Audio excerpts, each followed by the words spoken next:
ಆತ್ಮೀಯ ಎಲ್ಲ ಸ್ನೇಹಿತರಿಗೂ ನಮಸ್ಕಾರ. ಈಗಾಗಲೇ ನಾವು KTETಯನ್ನು ಮುಗಿಸಿ CTETಯ ಬಗ್ಗೆ ಮಾಹಿತಿಯನ್ನು ನೋಡಕತ್ತಿದ್ವಿ.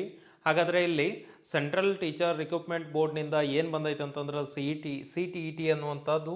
ಹಾಗಾದರೆ ಇಲ್ಲಿ CTETಗೆ ಮತ್ತು KTETಗೆ ಇರುವಂಥ ವ್ಯತ್ಯಾಸವನ್ನು ಈಗಾಗಲೇ ಭಾಳಷ್ಟು ನೋಡಿದ್ದು ನೋಡ್ರಿ ನಾವು. KTETಯನ್ನು ನೋಡಿದ್ದು, CTETಯನ್ನು ನೋಡಿದ್ದು.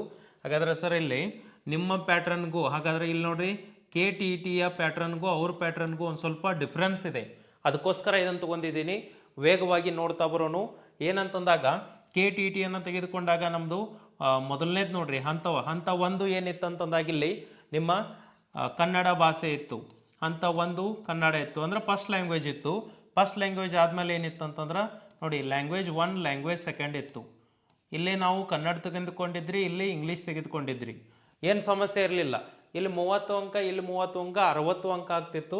60 ಅಂಕ ಆದಮೇಲೆ ಮೂರನೇ ಹಂತದಲ್ಲಿ ನೀವೇನು ನೋಡಿದ್ರಿ? CDP ನೋಡಿದ್ರಿ. ಮೂರನೇ ಹಂತ CDP, ನಾಲ್ಕನೇ ಹಂತ ನಿಮ್ಮ ಸಬ್ಜೆಕ್ಟ್. ಹಾಗಾದರೆ ಯಾರೆಲ್ಲ ಸೋಷಿಯಲ್ ಸೈನ್ಸ್ ಅಂತ ತೆಗೆದುಕೊಂಡಿದ್ರಿ ಅವ್ರ ಸಬ್ಜೆಕ್ಟು ನಾಲ್ಕನೇ ಹಂತಕ್ಕಿತ್ತು. ಮತ್ತು ಯಾರೆಲ್ಲ ಸೈನ್ಸ್ ಬ್ಯಾಕ್ಗ್ರೌಂಡ್ ಇತ್ತು ಅವರು ಸೈನ್ಸ್ ಮತ್ತು ಮ್ಯಾಥ್ಸ್ ನಾಲ್ಕನೇ ಹಂತಕ್ಕಿತ್ತು. ಸರ ಅದನ್ನೇ ಕೇಳತ್ತರಿ, ಇದೆಲ್ಲ ಗೊತ್ತೈತಿ ಅಂತರಿ. ಆದರೆ ಇಲ್ಲಿ ಕಂಪ್ಲೀಟಾಗಿ ಪ್ಯಾಟ್ರನ್ ಚೇಂಜ್ ಆಗ್ತೈತಿ. ಏನು ಪ್ಯಾಟ್ರನ್ ಚೇಂಜ್ ಅಂತ ಏನು ನೋಡ್ರಿ, ಇಲ್ಲಿ ಇದನ್ನೊಂದು ಕ್ಲಿಯರಾಗಿ ಅಬ್ಸರ್ವ್ ಮಾಡಿರಿ. ಇದಿಷ್ಟು ನೋಡ್ರಿ ಅಂತಂದ್ರೆ ಮತ್ತೆ ನೋಡುವಂಥ ಅವಶ್ಯಕತೆ ಇಲ್ಲಿದನ್ನು. ಇಲ್ಲಿ ನೋಡಿ ಕ್ವಶನ್ ಪೇಪರನ್ನು ತೆಗೆದುಕೊಂಡಾಗ ಇಲ್ಲಿ 2 ಗಂಟೆ 30 ನಿಮಿಷಗಳ ಕಾಲ ಈಗಾಗಲೇ ಸೇಮ್ ಐತಿ, 2 ಕಡೆ ಸೇಮ್ ಐತಿ. ಇಲ್ಲಿ ನೋಡಿ ಈ ರೀತಿ ಕ್ವಶನ್ ಪೇಪರ್, ಇಲ್ಲೊಂದು ಲ್ಯಾಂಗ್ವೇಜು ಇಲ್ಲೊಂದು ಲ್ಯಾಂಗ್ವೇಜು. ಆದ್ರೆ CBT ಅಂತೂ ಕನ್ಫರ್ಮ್ ಅನ್ನ ನೋಡಿ, CBTನ ಆಗ್ತೈತಂತ ಭಾಳಷ್ಟು ಏನೋ ಇನ್ಫಾರ್ಮೇಷನ್ ಇದೆ. ಮತ್ತು ಎಕ್ಸಾಮ್ ಸೆಂಟರ್ಗಳು ಬೆಂಗಳೂರು ಮತ್ತು ಹುಬ್ಬಳ್ಳಿ ಮಾತ್ರ ಅದಾವೆ. ಕರ್ನಾಟಕದಲ್ಲಿ ಬೆಂಗಳೂರು ಮತ್ತು ಹುಬ್ಬಳ್ಳಿ ಮಾತ್ರ ಎಕ್ಸಾಮ್ ಸೆಂಟರ್ ಇರೋದ್ರಿಂದ CBTನೇ ಆಗುವಂಥ ಸಂಭವನೀಯತೆ ಐತಿ. ನೋಡಿ ಇಲ್ಲಿ ಯಾವುದಾದ್ರೂ ಆದರೂ ಇದೇ ಪ್ಯಾಟ್ರನ್ ಇರ್ತೈತಿ. ಇಲ್ಲಿ ನೋಡ್ಕೋಬೇಕು ನೀವು. ಟೋಟಲ್ 150 ಅಂಕಗಳು, 150 ಮಾರ್ಕ್ಸ್ಗೆ 150 ಕ್ವಶನ್ಗಳು, 150 ನಿಮಿಷ, 150 ಅಂಕ. ನೋಡಿ part 1, part 2, part 3, part 4, part 5. ಇಲ್ಲಿ part 1, part 2, part 3, part 4, part 5 ಅಂತಿದೆ. ಸರ ಯಾಕೆ ಹೇಳತ್ತಾರೆ ಅಂತಂದಾಗ ಇದನ್ನು ಗಮನಿಸ್ಕೋಬೇಕು. ನಮ್ಮ KTETಯಲ್ಲಿ ಪಾರ್ಟ್ 1 ಇದ್ದಿದ್ದೇನಂತಂದ್ರೆ ಕನ್ನಡ ಅಥವಾ ಇಂಗ್ಲೀಷ್ ಲ್ಯಾಂಗ್ವೇಜ್ ಇತ್ತು. ಇಲ್ಲಿ ಏನೈತಿ ಅಂತಂದ್ರೆ CDP ಐತಿ. ಹಾಗಾದ್ರೆ ನೀವು ಕ್ವಶನ್ ತೆಗಿಕೊಡ್ಕ 1ನೇ ಕ್ವಶನ್ದಿಂದ 30ನೇ ಕ್ವಶನ್ವರೆಗೂ ಏನಿರ್ತಾವ ಅಂತಂದ್ರೆ ಇಲ್ಲಿ CDPಗೆ ರಿಲೇಟೆಡ್ ಆಗಿ, ಸೈಕಾಲಜಿಗೆ ರಿಲೇಟೆಡ್ ಆಗಿರುವಂಥವು ಇರ್ತಾವೆ. CDPಯನ್ನು ಭಾಳಷ್ಟು ನೀವು ಇಲ್ಲಿ ಓದಬೇಕಾಗ್ತೈತಿ. ಯಾಕಂತೇಳಿ ಇಲ್ಲಿ ನಾನು ನಿಮಗೆ ಹೇಳ್ಕೊತ ಬರ್ತೀನಿ. ಸೆಕೆಂಡ್ ಇದ್ದಿದ್ದು ಏನಂತಂದ್ರೆ ಮ್ಯಾಥಮೆಟಿಕ್ಸ್ ಆ್ಯಂಡ್ ಸೈನ್ಸ್. ಸೆಕೆಂಡ್ ಯಾರಾದರೂ ಮ್ಯಾಥಮೆಟಿಕ್ಸ್ ಆ್ಯಂಡ್ ಸೈನ್ಸ್ ತೊಗೊಂಡಿದ್ರು ಅಂತಂದ್ರೆ ಅವ್ರದ್ದು ಇರ್ತೈತಿ. ಅಲ್ಲೇ ನೆಕ್ಸ್ಟ್ ಥರ್ಡ್ ನೋಡಿ social study and social science. Same question number 31ರಿಂದ 90 ಯಾರು ಸೈನ್ಸ್ ಬ್ಯಾಕ್ಗ್ರೌಂಡ್ ಇದ್ದಾರೆ ಅವ್ರು ಬರೀತಾರೋ. ಇನ್ನು 31ರಿಂದ 90 ಯಾರು ಆರ್ಟ್ಸ್ ಬ್ಯಾಕ್ಗ್ರೌಂಡ್ ಇದ್ದಾರೆ ಅವ್ರು ಬರೀತಾರೋ. ಇದು ಪೇಪರ್ 2. ಇದೆಲ್ಲವೂ ಪೇಪರ್ 2ಗೆ ಸಂಬಂಧಪಟ್ಟಂಗೆ. Paper 2 6 to 8 ನೆನಪಿಟ್ಕೊಂಡ್ಬಿಡ್ರಿ. ಇದು ಪೇಪರ್ 1, 2 ಅಂತಂದಾಗ ನೋಡ್ರಿ ಅದು ಕನ್ಫ್ಯೂಸ್ ಆಗಬಾರ್ದು. ಪೇಪರ್ 2ಗೆ ಸಂಬಂಧಪಟ್ಟಂಗೆ ಇಲ್ಲಿ ಹೇಳತ್ತನು ಇದೇ ಪ್ಯಾಟ್ರನ್ನ ಎಲ್ಲರಿಗೂ ಇರ್ತೈತಿ. ಆದರೆ ಈ ಪೇಪರ್ ಯಾವುದು ಅಂದ್ರೆ ಪೇಪರ್ 2. ಇಲ್ಲಿ ನೋಡಿ ನೆಕ್ಸ್ಟ್ ಏನೈತಿ, ಇಲ್ಲಿಗೆ ಲ್ಯಾಂಗ್ವೇಜ್ 1 ಆ್ಯಂಡ್ ಲ್ಯಾಂಗ್ವೇಜ್ 2 ಬರ್ತಾವೆ. ಈಗ ಕಳೆದ ಬಾರಿ ನಡೆಸಿದಂಥ ಪ್ರಶ್ನೆ ಪತ್ರಿಕೆ ಏನಾಗಿತ್ತು ಅಂದ್ರೆ CBT ಇರಲಿಲ್ಲ. ಇಲ್ಲಿವರೆಗೂ ಒಂದು ಸೆಟ್ ಕ್ವಶನ್ ಪೇಪರ್ ಇತ್ತು, ಇಲ್ಲಿಂದ ಒಂದು ಸೆಟ್ ಕ್ವಶನ್ ಪೇಪರ್ ಇರ್ತೈತಿ. ಹಾಗಾದರೆ ಇಲ್ಲೇನಾಗಿತ್ತು ರೀ, ಲ್ಯಾಂಗ್ವೇಜ್ 1 ನೀವು ಯಾವುದಾದ್ರೂ ತೆಗೆದುಕೊಳ್ಬೋದು, ಲ್ಯಾಂಗ್ವೇಜ್ 2 ನೀವು ಯಾವುದಾದ್ರೂ ತೆಗೆದುಕೊಳ್ಬೋದು. ಲ್ಯಾಂಗ್ವೇಜ್ 1 ಕನ್ನಡ ತೆಗೆದುಕೊಂಡಿದ್ರಿ, ಲ್ಯಾಂಗ್ವೇಜ್ 2 ಇಂಗ್ಲೀಷ್, 20 ಭಾಷೆ ಅದಾವೆ. ನೀವು ಯಾವ ಭಾಷೆ ಆದರೂ ತೆಗೆದುಕೊಳ್ಬೋದು, ಇದನ್ನು ತೊಗೋಬೇಕಂತಿಲ್ಲ. ಇಲ್ಲಿ ನೋಡಿ ಲ್ಯಾಂಗ್ವೇಜ್ 1 ತೆಗೆದುಕೊಂಡಿದ್ರಿ ಅಂತಂದ್ರೆ 91ರಿಂದ 120 ಕ್ವಶನ್ ನಂಬರ್ 91ರಿಂದ 120. ಲ್ಯಾಂಗ್ವೇಜ್ 2 121ರಿಂದ 150. ಮೀಡಿಯಮ್ ಆಫ್ ಎಕ್ಸಾಮ್ ಅಂತ ತೆಗೆದುಕೊಂಡಾಗ ಇಲ್ಲಿ ಇಂಗ್ಲೀಷ್ ಮತ್ತು ಹಿಂದಿ. ಇದೇ ರೀತಿ ಇಲ್ಲಿ ಹಿಂದಿ ಒಳಗೆ ಇನ್ಫಾರ್ಮೇಷನ್ ಐತಿ, ಇಲ್ಲಿ ಇಂಗ್ಲೀಷ್ ಒಳಗೆ ಇನ್ಫಾರ್ಮೇಷನ್ ಐತಿ. ಇದನ್ನು ನೋಡ್ಕೊಂಬಿಡ್ರಿ. ಇಲ್ಲಿ ಹಿಂದಿ ಐತಿ, ಇಲ್ಲಿ ಇಂಗ್ಲೀಷ್ ಐತಿ. ಆದರೆ ನಮಗೆ ಇವರಿಗೆ ಏನು ಡಿಫ್ರೆನ್ಸ್ ಆಯ್ತು ಅಂತಂದ್ರೆ ಮೊದಲನೇದಾಗಿ ನಾವೇನು ಬರಿತಾ ಇದ್ವಿ ಲ್ಯಾಂಗ್ವೇಜ್ 1, ಲ್ಯಾಂಗ್ವೇಜ್ 2. ಇವ್ರು ಏನು ಇಲ್ಲೇನು ಬರಿಬೇಕಂತಂದ್ರೆ ನೀವು 1ನೇ ಕ್ವಶನ್ದಿಂದ 30ನೇ ಕ್ವಶನ್ ಒಳವರೆಗೂ CDPಯನ್ನು ಬರಿಬೇಕು. ಭಾಳಷ್ಟು ಕೇರ್ಫುಲ್ಲಾಗಿ ನೋಡ್ಕೋರಿ ಇದನ್ನು. ಇನ್ನು 31ರಿಂದ ನೀವು 31ರಿಂದ 90ರವರೆಗೂ ನಿಮ್ಮದು ಸಬ್ಜೆಕ್ಟನ್ನು ಬರಿಬೇಕು. ನಿಮ್ಮ ಸಬ್ಜೆಕ್ಟ್ ಯಾವುದು? ನಿಮ್ಮ ಸಬ್ಜೆಕ್ಟು ಇಲ್ಲಿ ಯಾರ್ದು ಮ್ಯಾಥ್ಸು ಮತ್ತು ಸೈನ್ಸ್ ಇದ್ದವ್ರು ಅದನ್ನು ಬರಿತೀರಿ ಎಸ್ ಎಸ್, ಅಥವಾ ಅದು ಸೋಷಿಯಲ್ ಸೈನ್ಸ್ ಅಂದರೂ ಒಂದೇ, ಸೋಷಿಯಲ್ ಸ್ಟಡಿ ಯಾರು ಅದನ್ನು ತೊಗೊಂಡಿರ್ತಾರೆ ಈ ರೀತಿ ಬರೀತಾರೋ. ಇನ್ನು ನೆಕ್ಸ್ಟ್ 91ರಿಂದ ನೋಡಿ, 91ರಿಂದ 120 ಇಲ್ಲಿ ಲ್ಯಾಂಗ್ವೇಜ್ 1 L1 ಬರ್ತೈತಿ. 121ರಿಂದ 150 L2 ಬರ್ತೈತಿ. ಇದನ್ನು ಗಮನಿಸ್ಬೇಕು ನೀವು.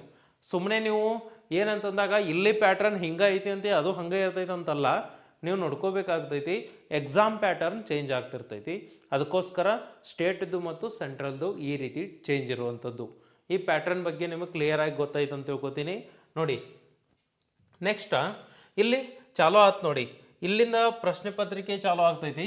ಇಲ್ಲಿ ಪಾರ್ಟ್ 1 ಅಂತ ಕೊಟ್ಟಿದ್ದಾರೆ ನೋಡಿ. ಪಾರ್ಟ್ 1ನಲ್ಲಿ ಏನು ಕೊಟ್ಟಿದ್ದಾರೆ ಅಂತಂದ್ರೆ ಇಲ್ಲಿ child development and ಪೆಡಗಾಗಿ both language ಹೆಂಗೆ ಇರ್ತೈತೆ ಅಂದರೆ ಈ ರೀತಿ. ಇಲ್ಲಿ ಇಂಗ್ಲೀಷು ಮತ್ತು ಇಲ್ಲಿ ಹಿಂದಿ. ಇದೇ ನಿಮ್ಮ ಕಂಪ್ಯೂಟರ್ ಒಳಗೆ ಕೊಟ್ರೆ ಅಂತಂದರೆ ಯಾವ ರೀತಿ ಇರ್ತೈತಿ, ನೀವು ಅಲ್ಲೇ ಲ್ಯಾಂಗ್ವೇಜ್ ನೋಡ್ಬೋದು. ಇಲ್ಲಿ ಇಂಗ್ಲೀಷು ನೋಡ್ಬೋದು, ಅಲ್ಲಿ ಹಿಂದಿನೂ ಬರ್ತಿರ್ತೈತಿ. ಇಲ್ಲ ಒಂದು ಕ್ಲಿಕ್ ಮಾಡೋದಕ್ಕೆ ಕೊಟ್ಟಿರ್ತಾರೆ ನಿಮ್ಗೆ ಆಪ್ಷನ್ಸ್, ಅವರು ಹಿಂದಿ ಒಳಗೂ ಕ್ವಶನ್ ನೋಡ್ಕೋಬೋದು. ಈ ರೀತಿಯಾಗಿರುವಂಥ ಅವಕಾಶವನ್ನು ಮಾಡಿಕೊಡ್ತಾರೆ ನಿಮಗೆ. ಯಾಕಂತಂದರೆ ಈಗಾಗಲೇ RRBಯಲ್ಲಿ ಕನ್ನಡದಲ್ಲಿನೂ ಇರ್ತೈತಿ, ಇಂಗ್ಲೀಷ್ನಲ್ಲಿನೂ ಇರ್ತೈತಿ. ನೀವು ಕ್ವಶನ್ ಕನ್ನಡದಲ್ಲಿನೂ ನೋಡ್ಬೋದು, ಇಂಗ್ಲೀಷ್ನಲ್ಲಿನೂ ನೋಡ್ಬೋದು. ಈ ರೀತಿ ಇಲ್ಲಿ ನೋಡಿ, ಈಗ ನಾವು ನೋಡೋಣ ಇದನ್ನು. ಇಲ್ಲಿ ನೋಡಿ ಚೈಲ್ಡ್ ಡೆವಲಪ್ಮೆಂಟ್ ಆ್ಯಂಡ್ ಇದು ಪೆಡಗಾಗಿ ಅಂತ ಕೊಟ್ಟಿದ್ದಾರು. ಹಾಗಾದರೆ ಇದು ಪೇಪರ್ 2. ಇಲ್ಲಿ ಪೇಪರ್ 2ನಲ್ಲಿ ಏನಾಯ್ತು ರೀ ಈಗ ಅಂತಂದ್ರೆ, ಮೊದಲನೇ ಕ್ವಶನ್ನಿಂದ 30ನೇ ಕ್ವಶನ್ವರೆಗೂ ನೋಡಿ, 1ರಿಂದ 30 ಕ್ವಶನ್ವರೆಗೂ ಈ ರೀತಿ ಲ್ಯಾಂಗ್ವೇಜ್ನಲ್ಲಿ ಕೊಟ್ಟಿರ್ತಾರೋ. ಅದರ ನೀವು ಇದನ್ನು ನೆನಪಿಟ್ಕೊಳ್ಳಿ, 1ರಿಂದ 30 ಯಾವಾಗಲೂ ಏನಿರ್ತೈತಿ ಸೈಕಾಲಜಿಗೆ ರಿಲೇಟೆಡ್ ಆಗಿ ಇರ್ತೈತಿ ಅಂತೇಳಿ. ಈ ರೀತಿ ಪ್ರಶ್ನೆಗಳು ಬಂದಿರ್ತಾವೆ. ಇದೆಲ್ಲವನ್ನು ನಾವು ಇಲ್ಲಿ ಕೇವಲ ನಿಮಗೊಂದು ಪ್ಯಾಟರ್ನು ರಫ್ ಯಾವ ರೀತಿಯಾಗಿ ಇರ್ತೈತಿ ಅಂತ ತೋರಿಸೋದ್ರ ಸಲುವಾಗಿ ಕೊಟ್ಟಿದ್ದು. ನೋಡಿ ಇಲ್ಲಿ ಈ ರೀತಿ ಇರ್ತೈತಿ. ಮತ್ತು ನಿಮಗಿಲ್ಲಿ ನೆಕ್ಸ್ಟ್ ನೀವು ಸಬ್ಜೆಕ್ಟ್ ಸ್ಪೆಸಿಫಿಕ್ ಸಬ್ಜೆಕ್ಟನ್ನು ಚೂಸ್ ಮಾಡಿರ್ತಾರೆ ನೋಡಿ, ಆ ಸಬ್ಜೆಕ್ಟಿಗೆ ರಿಲೇಟೆಡ್ ಆಗಿ ಇಲ್ಲಿ ನೋಡಿ ಪಾರ್ಟ್ 2. ಪಾರ್ಟ್ 1 ಅಂತಂದ್ರೆ CDP, ಇದು ಪಾರ್ಟ್ 2 ನಿಮ್ಮ ಸಬ್ಜೆಕ್ಟ್. ಎಲ್ರಿ ಸರ ನಾನು ಸೋಷಿಯಲ್ ಸೈನ್ಸ್ ಬರಿತಾ ಇದ್ದೀನಿ ಅಂತಂದ್ರೆ ನಿಮ್ಮದು ನೆಕ್ಸ್ಟ್ ಬರ್ತೈತಿ SS ಅಥವಾ ST ಅಂತ ಕರಿತೀವಿ. ಸೋಷಿಯಲ್ ಸೈನ್ಸ್ ಅಥವಾ ಸೋಷಿಯಲ್ ಸ್ಟಡಿ ಅಂತ ಕರಿತೀವಿ. STD ಸೋಷಿಯಲ್ ಸ್ಟಡಿ ಅಂತ ಕರಿತೀವಿ ಎರಡು. ಹಾಗಾದರೆ ಇಲ್ಲಿ ಏನಂತಂದಾಗ ಮ್ಯಾಥಮೆಟಿಕ್ಸ್ ಆ್ಯಂಡ್ ಸೈನ್ಸ್, ಇಲ್ಲಿ ಯಾರಾದರೂ ಮ್ಯಾಥ್ಸ್ನವ್ರು ಇದ್ರೆ ಅಂತಂದ್ರೆ ಮ್ಯಾಥಮೆಟಿಕ್ಸ್ ಆ್ಯಂಡ್ ಸೈನ್ಸ್ ಬರ್ತೈತಿ. ಎಲ್ಲಿ ಅಂತಂದ್ರೆ CDP ಆಗಿ ನೆಕ್ಸ್ಟ್ ಎಷ್ಟು 31ರಿಂದ 90 ಕ್ವಶನ್ ನಂಬರ್ 31ರಿಂದ 90 ಅಂದ್ರೆ 60 ಕ್ವಶನ್ಗಳು ಇರ್ತಾವಿಲ್ಲಿ. ಈ ರೀತಿ ಬರ್ತೈತಿ. ಇಲ್ಲಿ ನಾವೇನು ಗಮನಿಸ್ಕೋಬೇಕಂತಂದ್ರೆ, ಈಗ ನಾವು ಓದುವಂಥ ಬೋಧನಾಶಾಸ್ತ್ರಕ್ಕೂ ಇವ್ರು ಕೇಳುವಂಥದ್ದಕ್ಕೂ ಒಂದು ಸ್ವಲ್ಪ ಡಿಫ್ರೆನ್ಸ್ ಆಗಿರ್ತೈತಿ. ಇವರು ಜಾಸ್ತಿ ಏನು ಕೇಳ್ತಾರಂತಂದ್ರೆ ಇಲ್ಲಿ ಕೂಡ CDPಯನ್ನು ಕೇಳ್ತಾರೆ. ಹಾಗಾದರೆ ಪೆಡಗಾಗಿ ಚೈಲ್ಡ್ ಡೆವಲಪ್ಮೆಂಟ್ ಪೆಡಗಾಗಿಯನ್ನು ಜಾಸ್ತಿ ಓದ್ಕೋರಿ. ಇಲ್ಲೂ ಕೂಡ ನಿಮಗೆ ಇಲ್ಲಿ ಅಪ್ಲೈ ಆಗ್ತೈತಿ.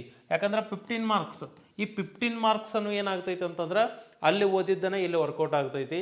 ಅದಕ್ಕೋಸ್ಕರ ಇದನ್ನು ಜಾಸ್ತಿ ಓದಬೇಕು ನೀವು. ನೋಡಿ ಇಲ್ಲಿ ಈ ರೀತಿ ಕ್ವಶನ್ ಪೇಪರ್ ಇರ್ತೈತಿ. ಬರೀ ಯಾವ ರೀತಿ ಐತೆ ಅನ್ನೋದಷ್ಟು ನಿಮಗೆ ತೋರ್ಸತ್ತೇನೆ ನಾನು, ಎಲ್ಲ ಬಿಡಿಸ್ತಾ ಹೋಗತ್ತಿಲ್ಲ. ಈ ರೀತಿ ಕ್ವಶನ್ ಪೇಪರ್ ಇಲ್ಲಿ 90 ಕ್ವಶನ್ ಆಯ್ತು ಅಂತಂದ್ರೆ ಅಲ್ಲಿಗೆ ಮುಗೀತದು. ಇಲ್ಲ ಸರ್ ನಾವು SS ಓದಿದ್ದೀವಿ ಸೋಷಿಯಲ್ ಸ್ಟಡಿ ಅಂತಂದಾಗ ಇಲ್ಲಿದೆ ನೋಡಿ, ಸೋಷಿಯಲ್ ಸ್ಟಡಿ ಅಥವಾ ಸೋಷಿಯಲ್ ಸೈನ್ಸ್ ನಮಗೆ ರಿಲೇಟೆಡ್ ಆಗಿ ಯಾವ ರೀತಿ ಬರ್ತೈತ್ರಿ ಅಂತಂದ್ರೆ ಕ್ವಶನ್ ಪೇಪರ್ ಈ ರೀತಿ ಇರ್ತೈತಿ. ಇಲ್ಲಿಯೂ ಕೂಡ ಯಾವ ಕ್ವಶನ್ ನಂಬರ್ ಎಷ್ಟು ಅಂತಂದರೆ ಇಲ್ಲಿ ಕ್ವಶನ್ ನಂಬರ್ ಇಲ್ಲಿಯೂ ಕೂಡ 31ರಿಂದ 90. ನಮ್ದು ಅದಿಲ್ಲ ಅಂತಂದ್ರೆ ಇದು ಈಗಾಗಲೇ ನೋಡಿದ್ದು ನೋಡ್ರಿ. ನಾವು ಹೆಂಗಂತಂದ್ರೆ ಫಸ್ಟ್ ನಾವು ಲ್ಯಾಂಗ್ವೇಜನ್ನು ನೋಡ್ತಾ ಬಂದಾಗ ಸೇಮ್ ನಂಬರ್ ಇರ್ತಿತ್ತು.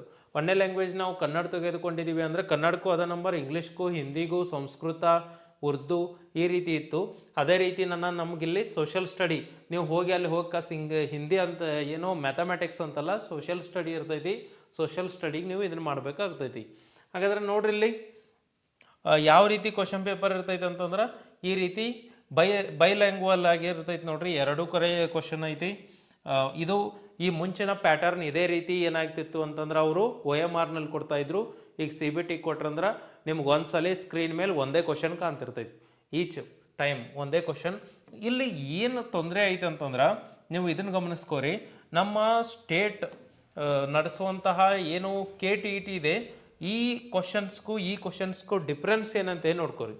ಇಲ್ಲಿ ಕ್ವಶನ್ ಏನಾಗಿರ್ತಾವ ಅಂತಂದ್ರೆ ಭಾಳಷ್ಟು ಲೆಂದಿ ಆಗಿರ್ತಾವೆ, ಪ್ರಶ್ನೆಗಳೇ ದೊಡ್ಡವಾಗಿರ್ತಾವೆ. ಇಲ್ಲಿ ಒಂದು ಪೇಜ್ಗೆ ಎರಡೆರಡೇ ಕ್ವಶನ್ಗಳು. ಈಗ ನಮ್ಮಂಗೆ ಒಂದು ಪೇಜ್ನಾಗ ನೀವು 10 ಕ್ವಶನ್ಗಳನ್ನು ಹಾಕಿರೋದಿಲ್ಲ ಅವರು.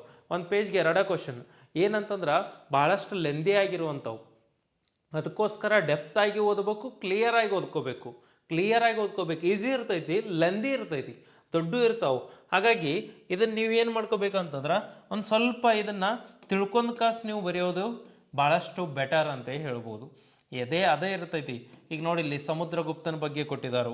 ಹಾಗಾದ್ರೆ ಸಮುದ್ರಗುಪ್ತನ ಬಗ್ಗೆ ನಾವು ಓದಿರ್ತೀವಿ. ಆದರೆ ಇಲ್ಲೇನು ನೋಡ್ಕೋಬೇಕು, ಒಂದು ಸ್ವಲ್ಪ ಕ್ವಶನ್ಗಳನ್ನು ನೋಡ್ಕೋಬೇಕು. ನೋಡಿ, ಈ ಪೇಜ್ನಲ್ಲಿ ಇರೋದೇ ಎರಡೇ ಕ್ವಶನ್. ಈ ಪೇಜೆಲ್ಲ ತೆಗೆದುಕೊಂಡಾಗ ಎರಡೇ ಕ್ವಶನ್ ಅದಾವೆ. ಈ ಪೇಜನ್ನು ನೋಡ್ರಿ, ಈ ಪೇಜನ್ನು ತೆಗೆದುಕೊಂಡಾಗ ಇಲ್ಲಿ ನೋಡಿ, ಈ ರೀತಿ ಸ್ಟೇಟ್ಮೆಂಟ್ ರೂಪದ ಪ್ರಶ್ನೆಗಳು ಜಾಸ್ತಿ ಇರ್ತಾವೆ. ಸ್ಟೇಟ್ಮೆಂಟ್ ರೂಪದ ಪ್ರಶ್ನೆಗಳನ್ನು ನೋಡ್ಕೋಬೇಕಾಗ್ತೈತಿ. ಅದರ ಜೊತೆಗೆ ಇಲ್ಲಿ ನೋಡಿ, ನೇರವಾಗಿರುವಂಥ ಪ್ರಶ್ನೆ ಕೇಳುವಂಥದ್ದು ಏನು ಮಾಡಿದ್ದಾರೆ ನೋಡಿ, ಉತ್ತರ ಐತಿ. ಪ್ರಶ್ನೆಯನ್ನು ಏನು ಮಾಡಿದಾರು, ಭಾಳಷ್ಟು ದೊಡ್ಡದು ಮಾಡಿ ಕೇಳಿದ್ದಾರೆ ನೋಡ್ರಿ. ದೊಡ್ಡದು ಪ್ರಶ್ನೆ ಮಾಡಿ ಕೇಳುವಂಥದ್ದನ್ನು ಮಾಡಾದರು.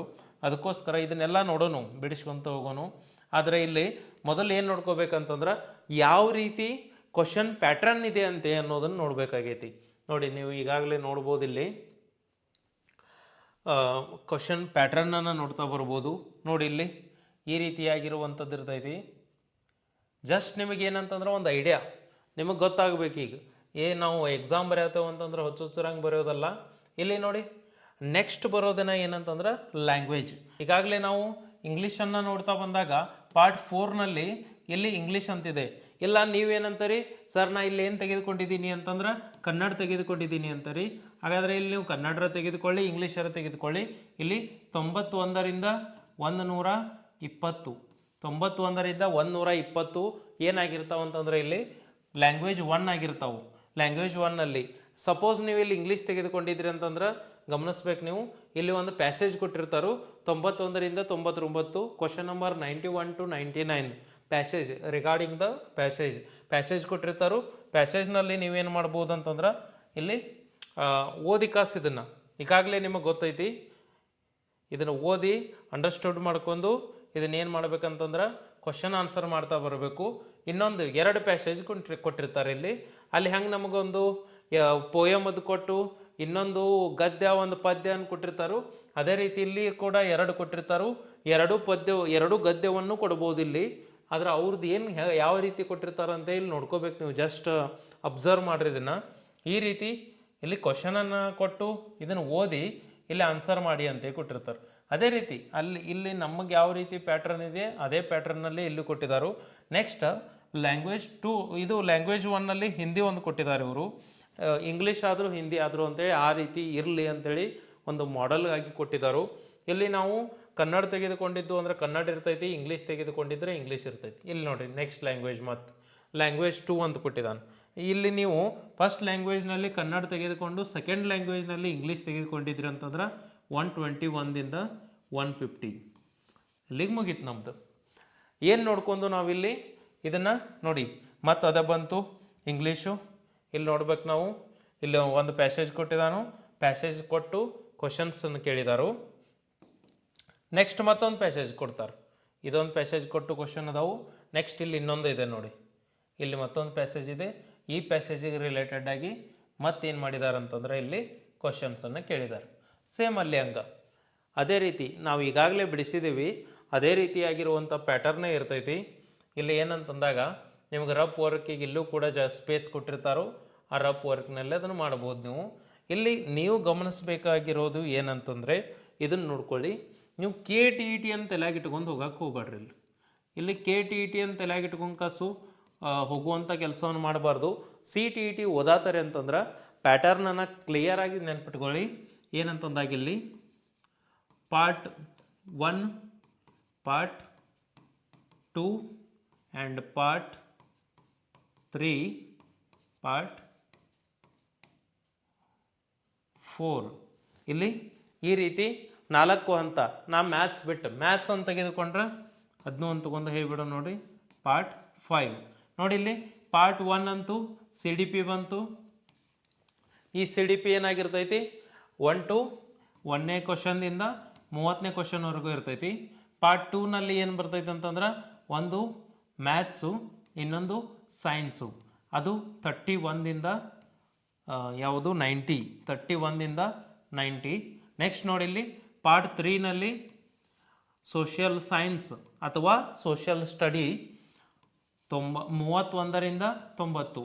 ಯಾಕಂತಂದರೆ ಇದು ಸೈನ್ಸ್ನವ್ರಿಗೆ, ಇದು ಇದು ಹಿಸ್ಟ್ರಿ ಮಾಡಿದವರಿಗೆ, ಅಂದ್ರೆ ಆರ್ಟ್ಸ್ ಬ್ಯಾಕ್ಗ್ರೌಂಡ್. ಇದು ಸೈನ್ಸ್ ಬ್ಯಾಕ್ಗ್ರೌಂಡ್, ಇದು ಆರ್ಟ್ಸ್ ಬ್ಯಾಕ್ಗ್ರೌಂಡ್. ಇನ್ನು ಪಾರ್ಟ್ 4ನಲ್ಲಿ ಏನಿರ್ತೈತಿ ಈಗಾಗಲೇ ನಾವು ನೋಡಿದ್ದೀವಿ. L1 ಲ್ಯಾಂಗ್ವೇಜ್ 1 ಎಲ್ಲಿಂದ 91 to 120. ಇನ್ನು L2 ಲ್ಯಾಂಗ್ವೇಜ್ 2 121 to 150. ಈ ರೀತಿಯಾಗಿರುವಂಥ ಪ್ಯಾಟರ್ನ್ ಇರ್ತೈತಿ.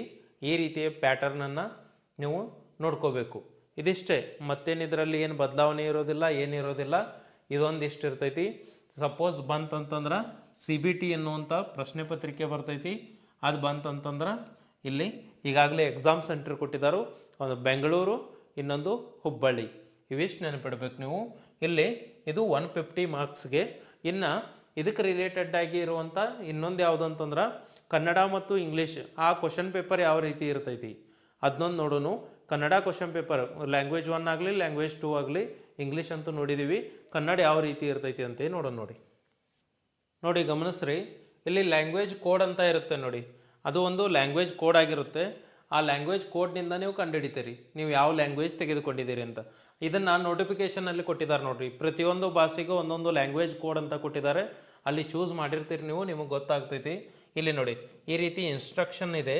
ಇಲ್ಲಿ ಅವ್ರು ಮೆನ್ಷನ್ ಮಾಡಿದ್ದಾರೆ ನೋಡಿ, part 4 and part 5 language 1 Kannada, language 2 Kannada. ಯಾವುದನ್ನು ಕನ್ನಡ ತೆಗೆದುಕೊಂಡಿದ್ದೀರಿ 1 or 2 ಅಂತೇಳಿ ಅಲ್ಲಿ ಅದ್ರ ಬಗ್ಗೆ ಇರುತ್ತೆ, ಅದನ್ನು ನೀವು ನೋಡ್ಕೋಬೇಕು. ಇಲ್ಲಿ ನೋಡಿ ನೀವು ಯಾವ ತೊಗೊಂಡಿರ್ತಾರೆ ಅದು. ಇಲ್ಲಿ ಸಪೋಸ್ ನೀವು ಲ್ಯಾಂಗ್ವೇಜ್ 1 ಕನ್ನಡ ಚೂಸ್ ಮಾಡಿದ್ರಿ ಅಂತಂದ್ರೆ, ಅಂದರೆ ಇದು ಪೇಪರ್ 2 ಪತ್ರಿಕೆ 2, ಅದರಲ್ಲಿ ನೀವು ಭಾಗ 4ರಲ್ಲಿ ಕನ್ನಡವನ್ನು ಅಥವಾ 5 ಲ್ಯಾಂಗ್ವೇಜ್ 1 ಆಗಲಿ, ಲ್ಯಾಂಗ್ವೇಜ್ 2 ಆಗಲಿ, ಯಾವುದಾದ್ರೂ ಒಂದು ಕನ್ನಡವನ್ನು ಚೂಸ್ ಮಾಡಿದ್ರಿ ಅಂತಂದ್ರೆ ಅದನ್ನು ನೋಡ್ಕೋಬೇಕಿಲ್ಲಿ. ಏನಂತಂದ್ರೆ ಇಲ್ಲಿ ಇನ್ಸ್ಟ್ರಕ್ಷನ್ಸ್ ಎಲ್ಲ ಕೊಟ್ಟಿದ್ದಾರೆ ನೋಡ್ರಿ. ಇನ್ಸ್ಟ್ರಕ್ಷನ್ಸನ್ನು ಕೊಟ್ಟಿದ್ದಾರೆ.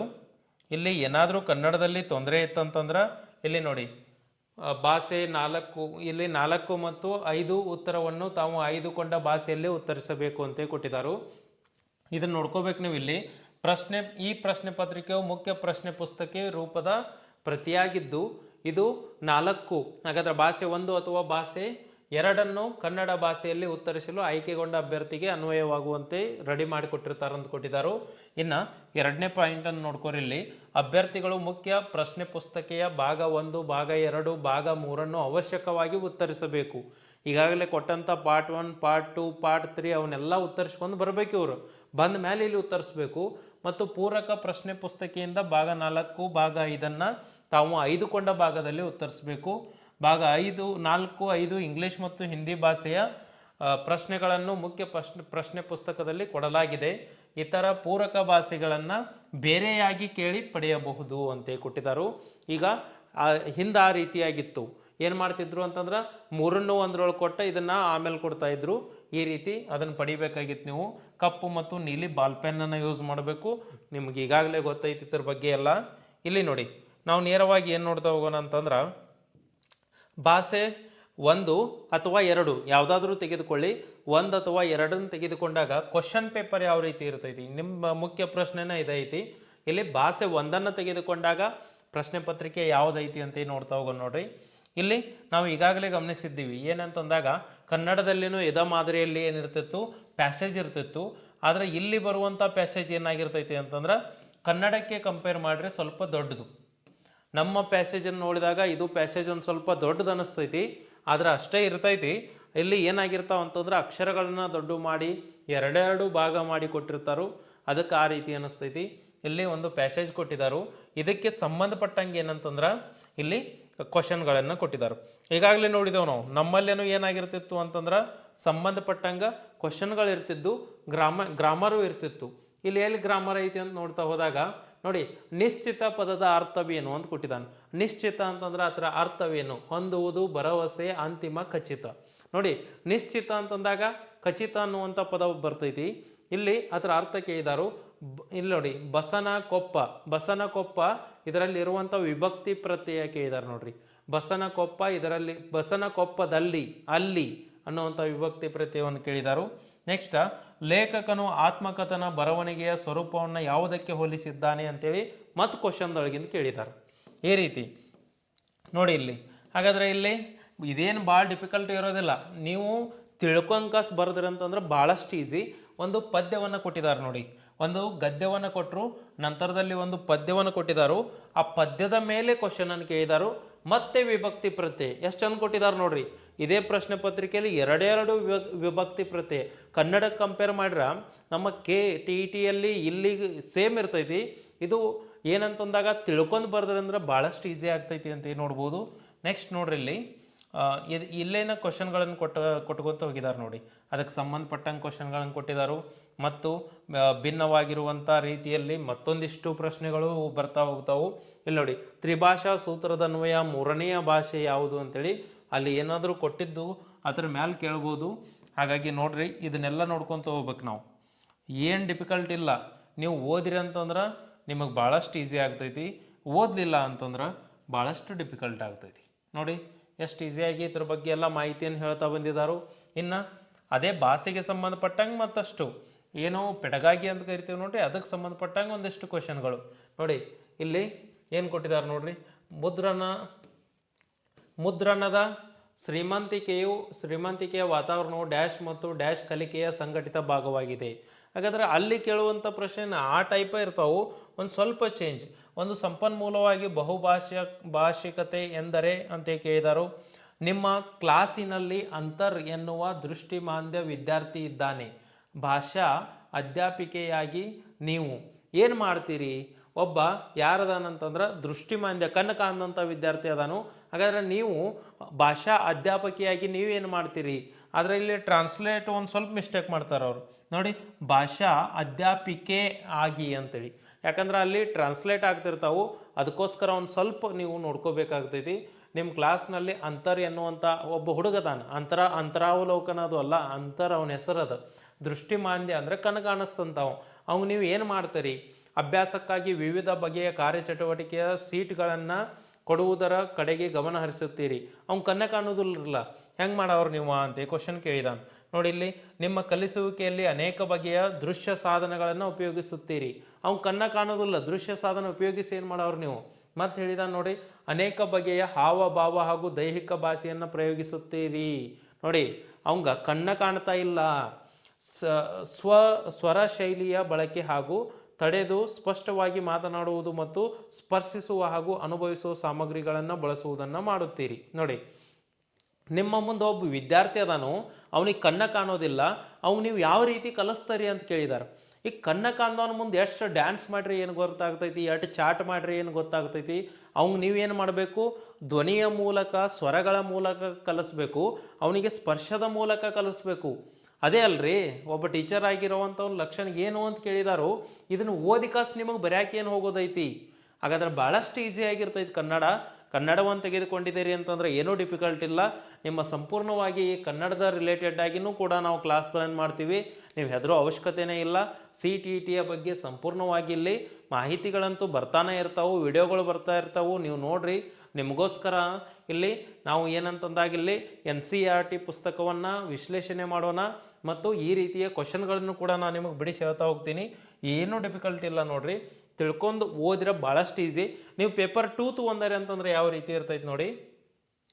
ಕನ್ನಡವನ್ನು ಪೇಪರ್ 2 ಆಗಿ ನೀವು ತೆಗೆದುಕೊಂಡಾಗ ಅಗೇನ್ ಮತ್ತೆ ಅದ ಏನೈತಿ, ಇಲ್ಲಿ ಒಂದು ಚೋಮನ ದುಡಿ, ಶಿವರಾಮ್ ಕಾರಂತರ ಒಂದು ಏನು ಕೊಟ್ಟಿದ್ದಾರೆ ಅಂತಂದ್ರೆ ಇಲ್ಲಿ ಚೋಮನ ದುಡಿ ಎಂಬುವಂಥ ಏನು ಕೊಟ್ಟಿದ್ದಾರೋ ಇಲ್ಲಿ ಕಾದಂಬರಿಯನ್ನು ಕೊಟ್ಟಿದ್ದಾರೋ ಅದಕ್ಕೆ ರಿಲೇಟೆಡ್ ಆಗಿರುವಂಥ ಮಾಹಿತಿಯನ್ನು ನೆಕ್ಸ್ಟ್ ಕೇಳ್ಕೊತ ಬರ್ತಾರೆ. ಅದನ್ನೊಂದು ಕೊಟ್ಟಿದ್ದಾರೋ. ಚೋಮನ ದುಡಿ ಕಾದಂಬರಿಯನ್ನು ಯಾವ ಪ್ರಕಾರಕ್ಕೆ ಸೇರಿಸಲಾಗಿದೆ ಅಂತ ಈ ಕ್ವಶನ್ ಕೇಳಿದಾರೋ. ಓದಿಕಾಸ್ ನೀವು ಈಸಿಯಾಗಿ ಬರೀತಿರ್ತಾರೆ. ಇಲ್ಲಿ ನೋಡಿ, ಸಂಧಿಯ ಮೇಲೆ ಕ್ವಶನ್ ಕೇಳಿದಾನೆ. ಹಾಗಾದರೆ ಇಲ್ಲಿ ಸಂಧಿಯ ಮೇಲೊಂದು ಕ್ವಶನ್ ಆಯ್ತು. ಇದೇ ರೀತಿ ಸಂಧಿಗಳ ಸಮಾಸಗಳು ಇವನ್ನ ಕೇಳ್ಕೊಂತ ಮತ್ತೇನು ಕೇಳೋರದಾರ ಅವರು? ಅದು ಬಿಟ್ಟು ಕೇಳಾಕರ ಏನೈತಿ? ಕನ್ನಡದಲ್ಲಿ ಸಂಧಿ ಕೇಳಬೇಕು, ಸಮಾಸ ಕೇಳಬೇಕು ನೋಡಿ. ಒಂದು ಸಂಧಿ ಕೇಳಿದಾರು. ನೆಕ್ಸ್ಟ್ ಮತ್ತೊಂದು ಏನು ಕೊಟ್ಟಿದ್ದಾನಂತಂದ್ರೆ ಇಲ್ಲಿ ಒಂದು ಗಮನಿಸ್ರಿ, ಅಲ್ಲೂ ಪೇಪರ್ 2 ನೋಡಿದು, ಇಂಗ್ಲೀಷ್ನಲ್ಲಿ ಇಲ್ಲೂ ಪೇಪರ್ 2 ನೋಡಿದು. ಪೇಪರ್ 1ನಲ್ಲಿ ಒಂದು ಗದ್ಯ ಒಂದು ಪದ್ಯ ಕೊಡತಾನು, ಪೇಪರ್ 2ನಲ್ಲಿ 2 ಗದ್ಯಗಳನ್ನು ಕೊಡತಾರ. ಅವ್ರು ಯಾವುದಾದ್ರೂ ಕೊಡಲಿ, ನೀವು ಮಾತ್ರ ಏನು ಮಾಡ್ಬೇಕಂತಂದ್ರೆ ಓದ್ಕೊಳ್ಳೋದು ಒಂದು ಮಾಡ್ಬೇಕು. ಮತ್ತು ಸಪೋಸ್ ಏನಂತಂದ್ರೆ ಗದ್ಯ ಪದ್ಯ ಕೊಟ್ಟಂತಂದ್ರೆ ಹೆಂಗ್ರಿ ಕೊಡ್ಬೋದು, ಕೊಡಲಿಕ್ಕಿಲ್ಲ. ಆದರೆ ನಾವು ಎಲ್ಲದಕ್ಕೂ ರೆಡಿ ಇರಬೇಕು. ನೋಡ್ರಿ, ಮತ್ತೊಂದು ಗದ್ಯವನ್ನು ಕೊಟ್ಟು ಅದರ ಬಗ್ಗೆ ಮಾಹಿತಿಯನ್ನು ಕೇಳ್ತಾರೋ. ನೋಡಿ, ಇಲ್ಲಿ ಜೈಮಿನಿ ಭಾರತದ ಬಗ್ಗೆ ಮಾಹಿತಿಯನ್ನು ಕೊಟ್ಟಿದ್ದಾರು. ಜೈಮಿನಿ ಭಾರತದ ಸಂಪೂರ್ಣ ಮಾಹಿತಿಯನ್ನು ಕೊಡ್ತಾ ಹೋಗಿದ್ದಾನು. ಹಾಗಾದ್ರೆ ಕ್ಷಿತಿಜ ಪದದ ಅರ್ಥವೇನು ಅಂತ ಕೊಟ್ಟಿದ್ದಾರು. ಒಂದು ಸಂಧಿಯನ್ನು ಕೇಳಿದಾರು, ಮತ್ತೊಂದು ಸಂಧಿ ಕೇರು. ಸಂಧಿ, ಸಮಾಸ, ವಿಭಕ್ತಿ ಪ್ರತ್ಯಯ ಬಿಟ್ಟು ಏನು ಕೇಳವರದಾರ ಅವರು? ಸುತ್ತಾದ ಕೇರನು ಸಂಧಿ, ಸಮಾಸ, ವಿಭಕ್ತಿ ಪ್ರತ್ಯಯ ಇದಿಷ್ಟನ್ನ ಕೇಳ್ಕೊತ ಬರ್ಬೇಕು ಅವರು. ನೋಡಿ, ಮತ್ತಿಲ್ಲಿ ಏನು ಕೊಟ್ಕೊಂತ ಬಂದಿದ್ದಾನು? ಭಾಷೆಗೆ ಸಂಬಂಧಿಸಿದಂಗೆ ಕೊಟ್ಟಿದ್ದಾರೆ. ಭಾಷೆಗೆ ಸಂಬಂಧಿಸಿದಂತೆ ಮಾಹಿತಿ ಕೊಟ್ಟಿದ್ದಾನು. ಈ ಕೆಳಗಿನಲ್ಲಿ ಯಾವುದು ಅಪ್ರಜ್ಞಾಪೂರ್ವಕ ಪ್ರಕ್ರಿಯೆ ಮತ್ತು ಮಕ್ಕಳು ಇದನ್ನು ಸಂವಹನಕ್ಕಾಗಿ ಬಳಸುತ್ತಾರೆ ಅಂತ ಕೊಟ್ಟಿದ್ದಾನು. ಭಾಷಾ ಕಲಿಕೆ, ಭಾಷೆಯ ಅಂತಸ್ಥ ಗ್ರಹಿಕೆ, ದ್ವಿತೀಯ ಭಾಷೆ, ಭಾಷಾ ಸಾಮರ್ಥ್ಯ ಅಂತ ಕೊಟ್ಟಿದ್ದಾನು. ಏನಿರೋದಿಲ್ಲ, ಭಾಳಷ್ಟು ಸಿಂಪಲ್ ಆಗಿರ್ತೈತಿ. ಇದನ್ನು ನೀವು ಒಂದು ಸ್ವಲ್ಪ ಓದಿರಂತಂದ್ರೆ ಎಲ್ಲರೂ ಕೂಡ ಕ್ಲಿಯರ್ ಮಾಡ್ಬೋದು. ಇದೇನಷ್ಟು ಡಿಫಿಕಲ್ಟ್ ಆಗಿ ಸರ ಏನ್ರಿ ಎಲ್ಲೂ ಏನು ತಿಳಿವಾತ್ರಿ ಅನ್ನುವಂಥದ್ದು ಏನಿಲ್ಲ. ಹಾಗಾಗಿ ಭಾಳಷ್ಟು ಈಸಿಯಾಗಿರ್ತೈತಿ. ಮಾಹಿತಿಯನ್ನು ಎಷ್ಟು ಆಗ್ತೈತೆ ಅಷ್ಟು ಹೆಚ್ಚಾಗಿ ನಿಮಗೆ ನಾನು ತಿಳಿಸ್ತಾ ಬರ್ತೀನಿ. ನೀವು ಅದನ್ನು ಯುಟಿಲೈಸ್ ಮಾಡ್ಕೊಳ್ಳಿ. ಏನಂತಂದಾಗ ಭಾಳಷ್ಟು ಜನ ಕಮೆಂಟ್ ಮಾಡಿದ್ದಾರೆ. ಲಾಸ್ಟ್ ಒಂದು ವಿಡಿಯೋ ಹಾಕಿದ್ದೆ, ಆ ವಿಡಿಯೋ ಭಾಳಷ್ಟು ಜನ ಕಮೆಂಟ್ ಮಾಡಿದ್ದೀರಿ, ಭಾಳಷ್ಟು ಜನ ನೋಡಿದಾರು. ಅವ್ರು ಹೇಳ್ತಾ ಇದ್ದರು ಕನ್ನಡದಲ್ಲಿ ಇದಕ್ಕೆ ರಿಲೇಟೆಡ್ ಆಗಿ ವಿಡಿಯೋಗಳು ಜಾಸ್ತಿ ಇಲ್ಲ ಅಂತ. ಮಾಡೋನು ನಿಮಗೋಸ್ಕರ ಏನು ಪ್ರಯತ್ನ ಆಗ್ತೈತೆ ಪ್ರಯತ್ನವನ್ನು ಮಾಡ್ತೀವಿ. ಮತ್ತು ಇನ್ನು ಇಂಗ್ಲೀಷ್ಗೆ ರಿಲೇಟೆಡ್ ಆಗಿ ಯಾರೆಲ್ಲ ಲ್ಯಾಂಗ್ವೇಜ್ 1 ಆಗಲಿ ಲ್ಯಾಂಗ್ವೇಜ್ 2 ಆಗಲಿ ಲ್ಯಾಂಗ್ವೇಜ್ ತಗೋತೀರಿ ನೋಡ್ರಿ, ಆ ಇಂಗ್ಲೀಷ್ಗೆ ರಿಲೇಟೆಡ್ ಆಗಿ ವಿಡಿಯೋಗಳು ಬರ್ತಾವೆ. ಲ್ಯಾಂಗ್ವೇಜ್ 1 ಲ್ಯಾಂಗ್ವೇಜ್ 2 ಯಾರೆಲ್ಲ ತೆಗೆದುಕೋತೀರಿ ಪರೀಕ್ಷೆಯಲ್ಲಿ, ಅವ್ರಿಗೂ ಕೂಡ ಇಂಗ್ಲೀಷ್ನಲ್ಲಿ ವಿಡಿಯೋಗಳನ್ನು ಮಾಡಿ ಅದನ್ನು ಕೂಡ ನಿಮಗೆ ಕೊಡುವಂಥ ಪ್ರಯತ್ನವನ್ನು ಮಾಡ್ತೀವಿ. ಮತ್ತು ಏನಂತಂದಾಗ ನಿಮ್ಗೆ ಪರೀಕ್ಷೆಯಲ್ಲಿ ಯಾವುದಾದ್ರೂ ಇನ್ಫಾರ್ಮೇಷನ್ ರಿಕ್ವೈರ್ಡ್ ಇತ್ತಂತಂದ್ರೆ ಕಮೆಂಟ್ ಬಾಕ್ಸ್ನಲ್ಲೇನು ಹೇಳಿರಿ. ಅದಕ್ಕೋಸ್ಕರ ನಾವು ಡೆಡಿಕೇಟೆಡ್ ವಿಡಿಯೋಗಳನ್ನು ಮಾಡ್ತೀವಿ. ಮತ್ತು ನಿಮ್ಮ ಪ್ರಯತ್ನ ನಿರಂತರವಾಗಿರಲಿ, ನಿಮ್ಮ ಸಕ್ಸಸ್ ಆಗೇ ಆಗ್ತೈತಿ. ನಿಮ್ಗೆ ಏನಾದರೂ ಇಲ್ಲಿ ಯೂಸ್ಫುಲ್ ಆಗಿತ್ತಂತಂದ್ರೆ ಲೈಕ್ ಮಾಡಿರಿ ಮತ್ತು ನಿಮ್ಮ ಸ್ನೇಹಿತರಿಗೆ ಶೇರ್ ಮಾಡಿ. ಸಬ್ಸ್ಕ್ರೈಬ್ ಯಾರು ಮಾಡಿಲ್ಲ ನೋಡಿ ಮಾಡ್ಕೊಳ್ಳಿ. ನಿಮ್ಮ ಏನು ಸರ್ಕಾರಿ ನೌಕರಿಯ ಪ್ರಯತ್ನ ಐತಿ, ಅದಕ್ಕೆ ನಮ್ಮ ಸಂಪೂರ್ಣವಾಗಿರುವಂಥ ಸಹಕಾರ ಮತ್ತು ಬೆಂಬಲ ಇದ್ದೇ ಇರ್ತೈತಿ. ಹಾಗಾಗಿ ಇದನ್ನು ಹೆಚ್ಚೆಚ್ಚು ಏನು ಮಾಡಿರಿ ಅಂತಂದ್ರೆ ಶೇರ್ ಮಾಡಿ. ಯೂಸ್ಫುಲ್ ಆಗಿರುವಂಥ ಮಾಹಿತಿ ಐತಿ. ಎಲ್ಲರಿಗೂ ನಮಸ್ಕಾರ.